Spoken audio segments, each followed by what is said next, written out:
So eto na nga ang another morning ng buhay ko, nagkakaboring ng buhay ko. Dahil kanina pa ako ginigising ng mama ko para daw ako ay maglinis ng bahay at mag-init na rin ang mainit na tubig. At dahil ako to, hindi ako gumising. Ganun yun. At dahil nga malakas ka, sinunod mo na lang yung utos niya. Ay, at eto na naman. Ano yun? Eto na naman, ang dami ng eto, ano na naman? At dahil marami ng dahil at marami ng eto, naghilamos na lang ako. Ganun yun. At pagkatapos ko maghilamos, hindi pa ako nagkakape dyan. Siyempre, mag-iinit pa tayo ng tubig. Anong gagawin natin? Ganun yun. Hays nako, ito na nga, nag-iinit na ako ng tubig. Wala akong choice kundi sundin ang inuutos nila. Ganun yun. At dahil medyo galit na ako sa boses ko, nag-init na ako ng tubig. Binuksan ko na kung kumukulo pa. Hay nako, hindi pa pala kumukulo. Ano ba yan? Tignan nyo naman. Uling, di uling. Ano yun? Di uling? Hay nako, syempre di uling yung matagal talaga yan. Ganun yun. At dahil matagal magkulo yung tubig, nagwalis-walis na ako dyan dahil sobrang kalat ng paligid diyan. Ako yung nandidilim ang paningin ko sa mga nakikita ko.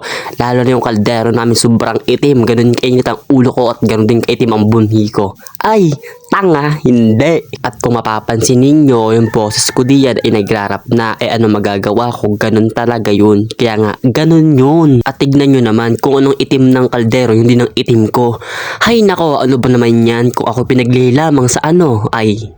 Oh, saan? Sa ano? Sa ano? Bakit hindi mo mabanggit? Ano ka na? Dahil ang tagal kumulo ng tubig, ako ay pupunta muna ng palengke. Siyempre, ano bang gagawin sa palengke? Malamang bibili. Ano pa ba? Hoy! At dahil ako na lang itong natitirang cute sa mundo, eto ako sa harap nyo, nagpapakyut para sa'yo. Hoy! At pagkatapos ko magpakyut, eto na, nasa palengke na tayo. O, diba? Hindi pa yan tapos, ginagawa pa yan. Siyempre, marami pang kailangan tapusin. Marami pang project na kailangan gawin. Ganun yun. Hoy! At teka lang ha, may napapansin ako. Pakinggan nyo to. O, ano? May narinig kayo? May narinig kayo? O, diba? Wala. Parang bobo ka dyan. Hoy! At eto na nga. Alam niyo ba kung ano yung pinaparinig ko sa inyo? Yun yung tsinelas ko na halos ilubog ko na sa lupa ang paglalakad ko. Kasi nga, sadsad. Halos yung tsinelas ko masira na sa kasadsad kong maglakad. Hoy! At sa haba-haba ng paglalakad ko, wala pa rin akong mahanapan ng asukal. Doon tayo pupunta sa alam kong merong tindahan ng mga asukal. Hoy! Para saan pa ba yung asukal? Di, para sa kape, para makapiling ka. Ay, ano yon? Hoy, ang OA, grabe ka. Ang OA mo dun, ikat mo. Wait, teka, pakinggan nyo to. 13 ba? Ano, kakanin? Isa nga po. Kakanin. 18. Ay, isa po. Nung una kasi, ang sabi ko kung magkano yun, sabi niya, kakanin. Anong kakanin? Then narinig ko 13 daw. Tapos yung pala 18, ano ba naman yan? Grabe na ang buhay ko. Hoy, yung tipong wala kang magawa sa buhay mo. Yung tipong cute ka naman pero bingi ka naman pala. Hoy, alam niyo yun? Yung tipo na cute ka naman, ganyan, tapos sasabihin ng parents mo, ang pangit mo daw. Hoy, bakit? Saan ba magmamana? Diba sa kanila naman? Grabe talaga, oh, grabe. Tapos, kapag hinuutusan ka, hindi pa nga ibibigay yung pera, sasabihin, wala, huwag ka nang bumili. Huwag ka na, napakatamad mo. Grabe talaga, wala pa kang binibigay na pera, nagreklamo na agad. Ano ba naman yan? Hoy! At sana, wag ito mapanood ni mama. Hoy! Lagot tayo doon. Sorry. Siyempre, kapag napanood to ni mama, lahat-lahat ito, joke lang ha. Alam nyo naman yun, sa gantong buhay, joke lang. Maraming joke. Joke. Siyempre, kapag ito napanood ni mama, alam nyo yon, sa isang buwan, wala tayong lalamunin, wala akong kakainin.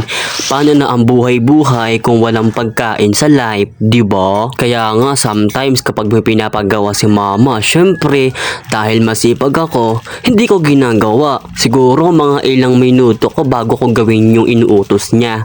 Ganun yun. At siyempre, lahat naman ng bagay may dahilan, diba? So bakit nga ba tayo hindi agad sumusunod sa parents natin.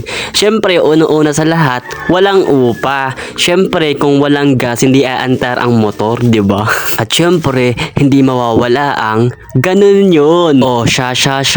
Pagkatapos ko magtimpla ng kape, ako'y uupo na sa sopa at ako ay magpapahinga na. Alam nyo kung bakit?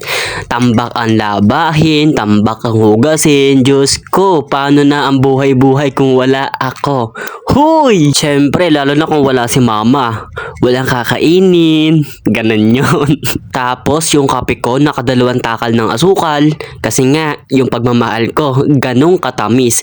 100 million. Super sa sugar. Kasi nga, I'm in love with you. Ay, tanga. Mali. I'm honey. My love so sweet. So, yun lang for today's video. Bye-bye. Love you. Mwah.